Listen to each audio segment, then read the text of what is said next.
Welcome to Forum 360. I'm Mark Welfley, and thank you for joining us for our global outlook with a local view. Presidential politics and debates, they have been an integral part of many campaigns and grown increasingly more popular. Often, they are a candidate's sole opportunity to speak to the largest number of voters in one place and time. The first Biden-Trump debate in 2020, held in Cleveland, Ohio, drew an estimated 73 million viewers. Presidential debates have taken on a personality all of their own, featuring sound bites like Ronald Reagan's "There you go again" in his 1980 debate with Jimmy Carter, or Vice President hopeful Lloyd Benson's quip, "Senator, you are no Jack Kennedy," in a 1980 debate with Dan Quayle. Are presidential debates nothing more than entertainment and theatrics? How do you decide who wins a debate? How do you handicap a debate?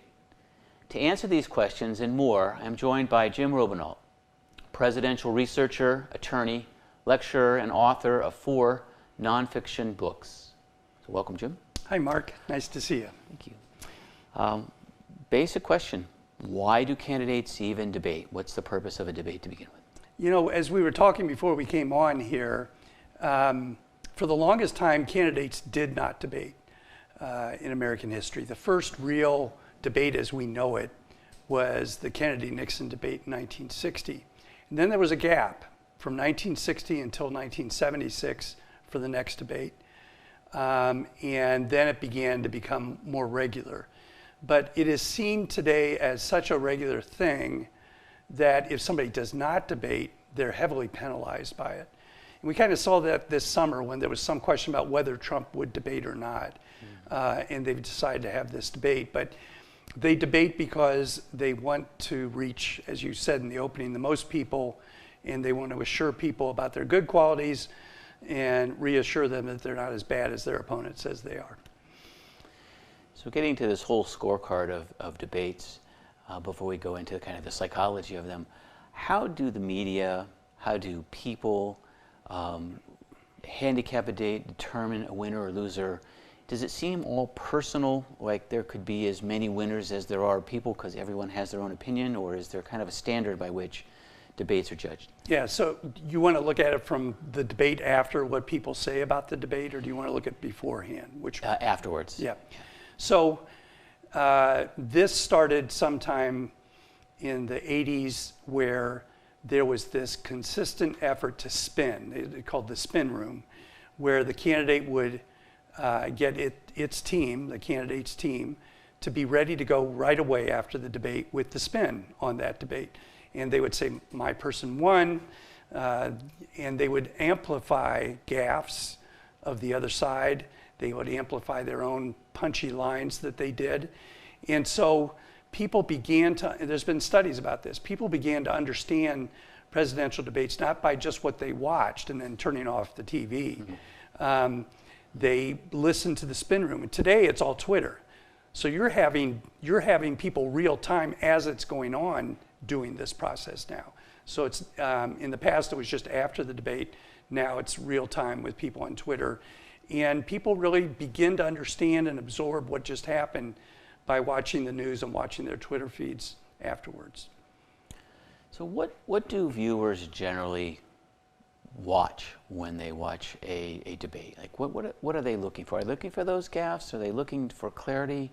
Are they looking for uncertainty in their candidate or the other candidate? What are they really watching for? It goes through their head. You know, it's interesting. This has been studied a lot too. Substance is not particularly what they're looking for. They're looking for image. They're looking for how they present. They're looking for punchy lines that will then become lines from the debate. Like, as you said with Reagan, there you go again. That became a big part of that campaign.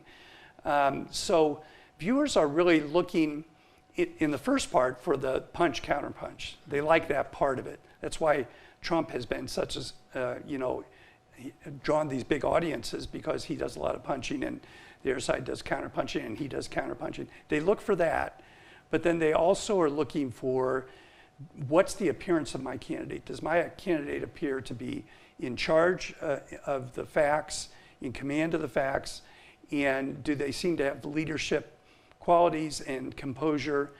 And the one thing they really don't like up until Trump's time was they don't like nastiness. They don't like the personal attacks. And today, in the last few debates, we've seen a lot of that. So it's hard to tell. We're going to have to be a few years out to see how that all really played out. Yeah, sure. Pre-debate, debate, post-debate, at the end of the day, do these so-called debates propel a candidate to victory at the polls? A few of them do, but very few of them. For the most part, they provide some context to the campaign. But when people look at debates, they look at the results that happen. And for example, Hillary Clinton won her debates in 2016. Nobody would be able to tell you that today, given that she lost and Trump won. But he lost badly in those debates. And it still didn't make a difference at the end of the day. There were other things that made the difference, but it's still important. So there have been a few debates where it really has made a difference in the result. But for the most part, it's not generally seen as being the make or break. I happen to think this year will be make or break, the one we're going to see with Harris and Trump. So pick a few debates in history and tell me why they were so significant. Yeah, so as I said, the first one, John F. Kennedy, Richard Nixon, 1960. Important for lots of reasons, because the last debate that people considered a presidential debate was Lincoln-Douglas in 1858 before the Civil War. We're 100 years later. And that was just a Senate debate 2 years before, so it wasn't really a presidential debate, but it was seen as a stand-in. So we get to 1960, and for the first time, debates are going to be televised. And all the people in the newspaper business said, now image is going to replace the written word for the first time. So really important image over written word. But secondly, it was also the beginning of what will become the regular debates. Not right away, but it will come that way. And thirdly, it really did show in that instance how appearance can really affect what happened. Kennedy and Nixon weren't that far apart in what their substance was. In fact, they agreed with each other a lot during that debate. But Nixon had lost weight because he had been campaigning too hard. He didn't put on the right makeup, if any. Kennedy, at the last minute, one of his guys insisted that he put on makeup, even though he had a nice tan. He wanted to get the pores out because those lights back then were really hot. So that really kind of established where we were. And then I think, it was 16 years later for the next debate, was 1976, was Jimmy Carter and Gerald Ford.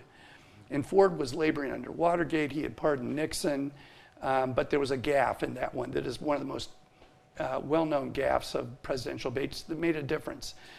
He said that there was no Soviet domination of Eastern Europe. And people were scratching their heads, including the questioner who said, wait a minute, can I get this right, President? He gave him another chance, and he doubled down. So that made a big difference. Ford had a chance to win that election, but that particular gaffe was huge and obviously set up, Carter's presidency. Gave us a good backstory with the makeup of Nixon. In fact, Nixon there's an even better backstory to it that Kennedy is being prepared by his people. And back then, he just had a bunch of index cards with facts and all that stuff. And he did come in with a great tan. He liked to always have a tan.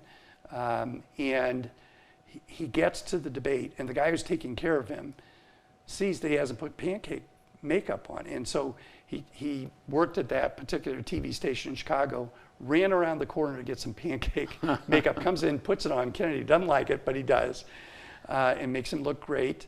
But as Kennedy is coming back, he says, I have to go to the bathroom. And this guy said, I hadn't planned on this. I had my checklist. Takes him to the bathroom. As Kennedy is walking back, he says he hears the guy, and this is live TV, say, 10, 9, 8. Kennedy walks in. The whole place is frozen because we don't have a candidate. he sits down, crosses his leg, and just looks down, and it undoes Richard Nixon. You know, he just to see the calm of this coming in at literally the last second. So that was an interesting backstory to that particular debate. Can you share with me another backstory of another debate, another candidate or two? Yeah, I think the one that's the most significant to me, and it's one of the more significant debates, is in 2000 when Al Gore and George W. Bush. So remember that in 2000, Clinton had been president for 8 years.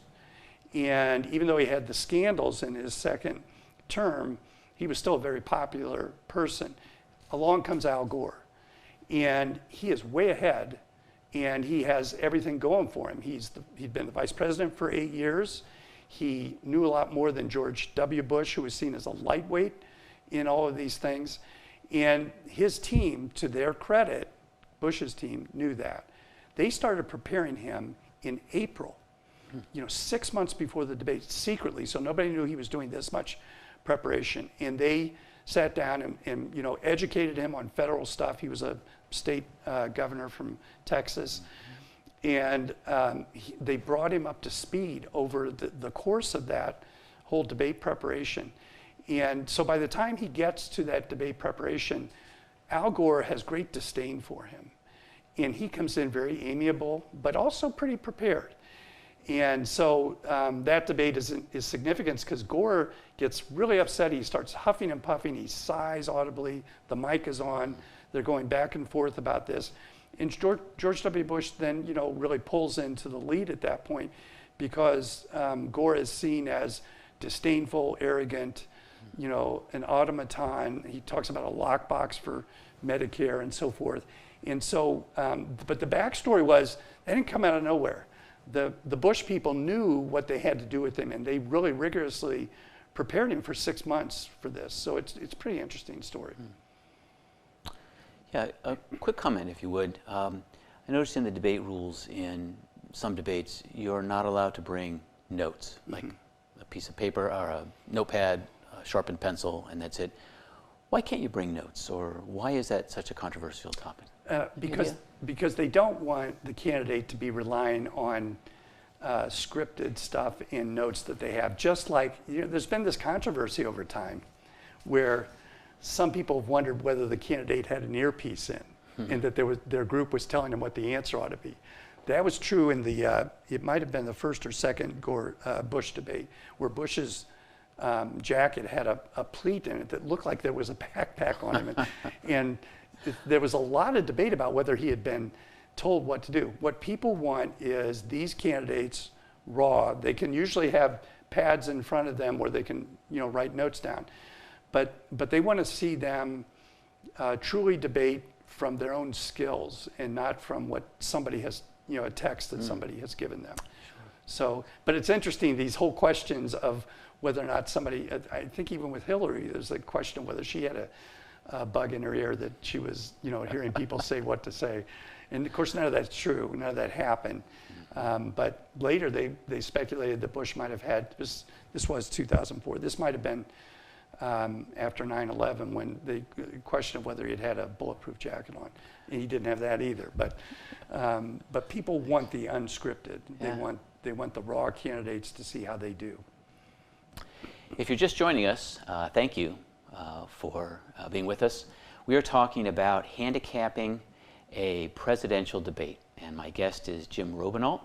And Jim is a presidential researcher, author, attorney, lecturer. And we've been talking about famous debates and backstories, and we'll continue on here.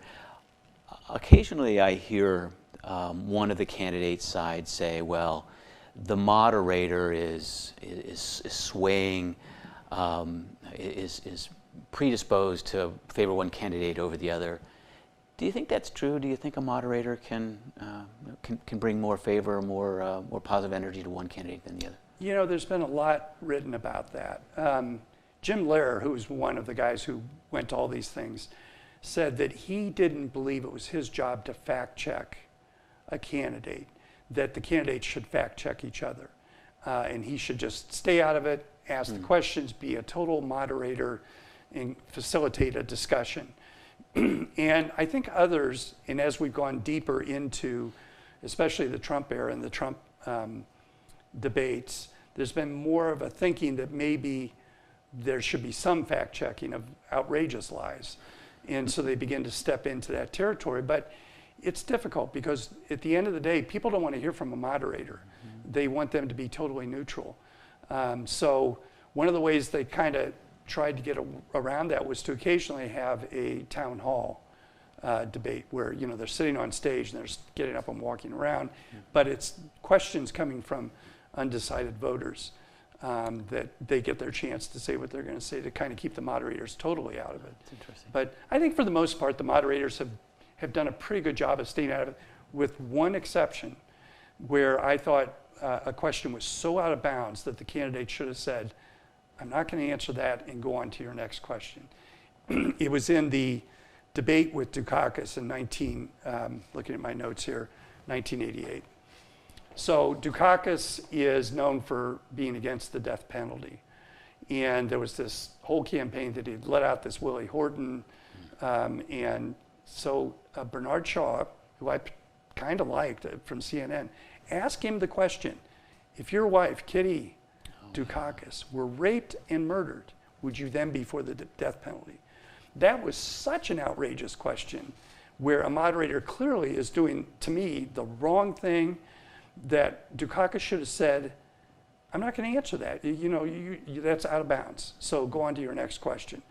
Instead, he said, no, I'd still be for the death, or still be against the death penalty, and we've got other ways to do it. And that really hurt Dukakis, because he was seen as being like dispassionate and not really concerned about his wife and all of the rest of that stuff. But that was way out of bounds. And that's an example where a moderator stuck his nose in it.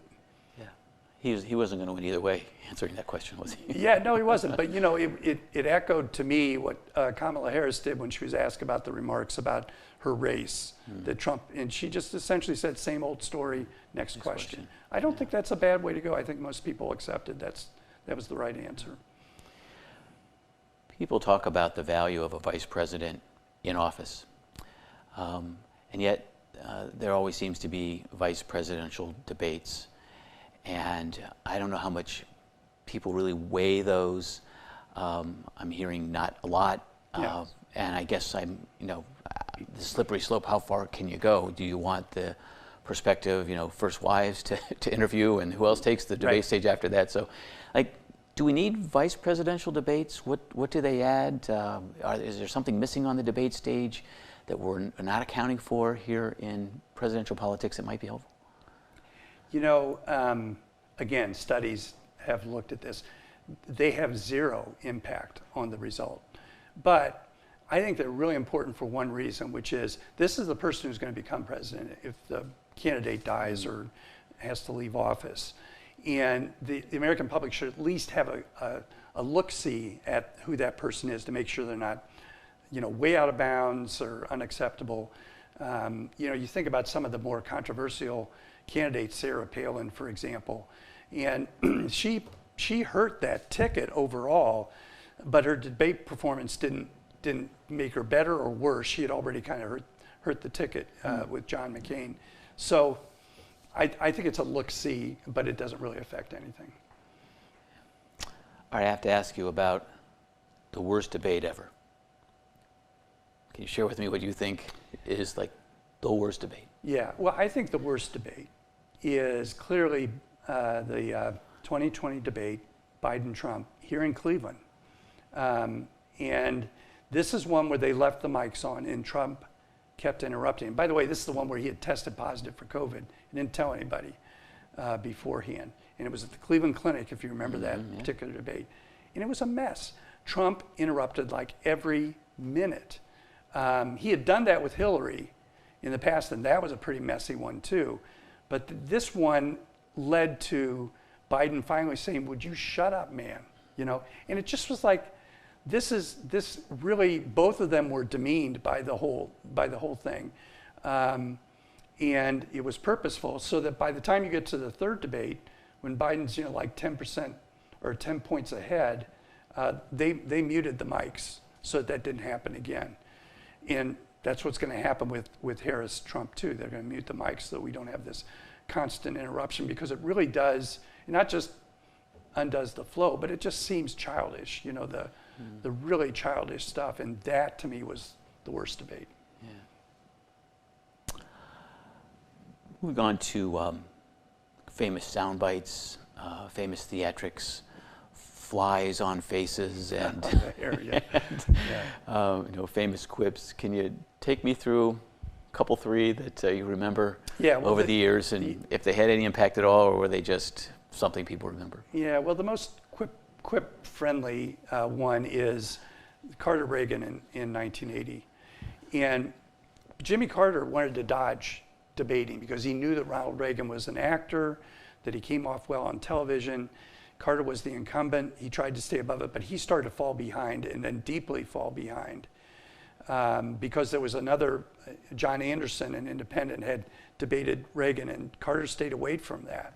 And he really hurt himself doing that. So he finally agreed, like 7 days before the election, to do this. And the biggest problem that Reagan had was he a serious candidate, or was he just an actor, and so forth?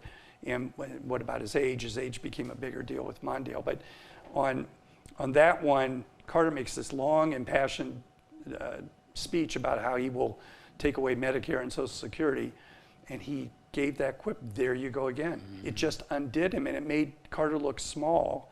And then that was, a landslide victory. And that same one has a quip that at the end of it, Reagan says, "Are you better off now than you were 4 years ago?" And that's become kind of a standard. We even saw it in the last debate. This is a standard thing for candidates to use. But he came up with that quip in that debate, and really dusted Carter. I mean, Carter barely won 4 or 5 states, even though he was an incumbent. That's probably the most important.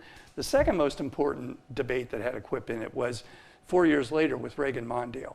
Now Reagan's 73, and he's already showing signs of what will become his dementia, actually. The first debate was terrible. It was almost as bad as Joe Biden's debate against Trump. People walked away from there saying, and Mondale said, he's lost it. That was the first debate. He came back in the second debate, and the issue of his age came up. And he had this line, "I will not make age an issue in this campaign.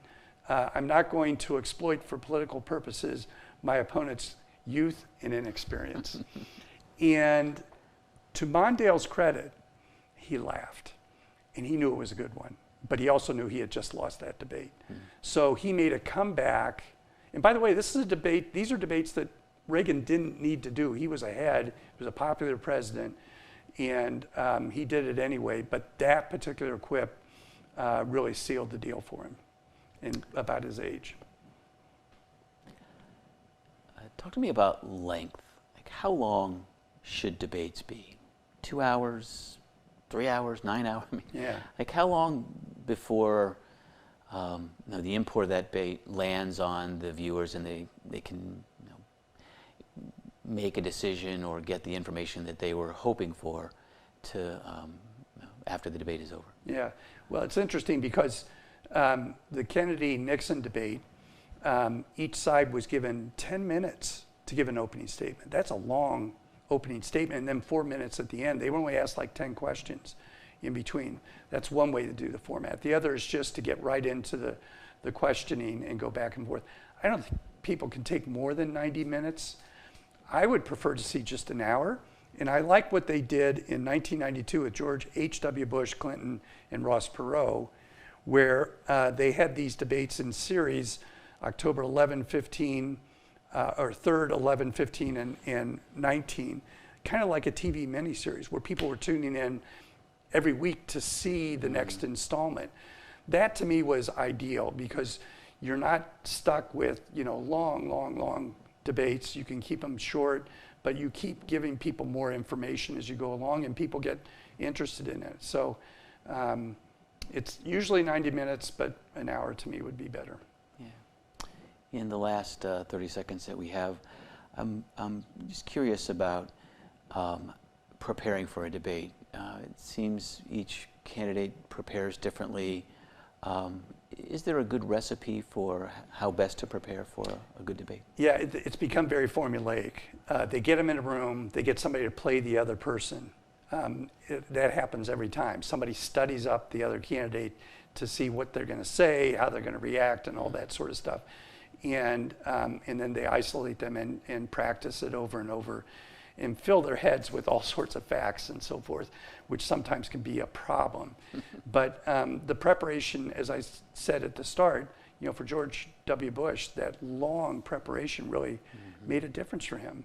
And so it's important for them to have somebody to play off of. And who they play off of and how close they are to the real thing makes a big difference in the preparation. And not too many voices. You want to have a few people, but you don't want somebody getting just totally inundated with thoughts and ideas. Thanks, Jim. Okay. We could debate presidential debates for hours, it seems. One thing seems certain: Americans have a growing appetite for debates. A debate gives audiences a perspective of the presidential candidates that can't be acquired in almost any other way. I'd like to thank Jim Robenalt for being here today and encourage each of you to keep your eyes and minds open. Until next time on Forum 360.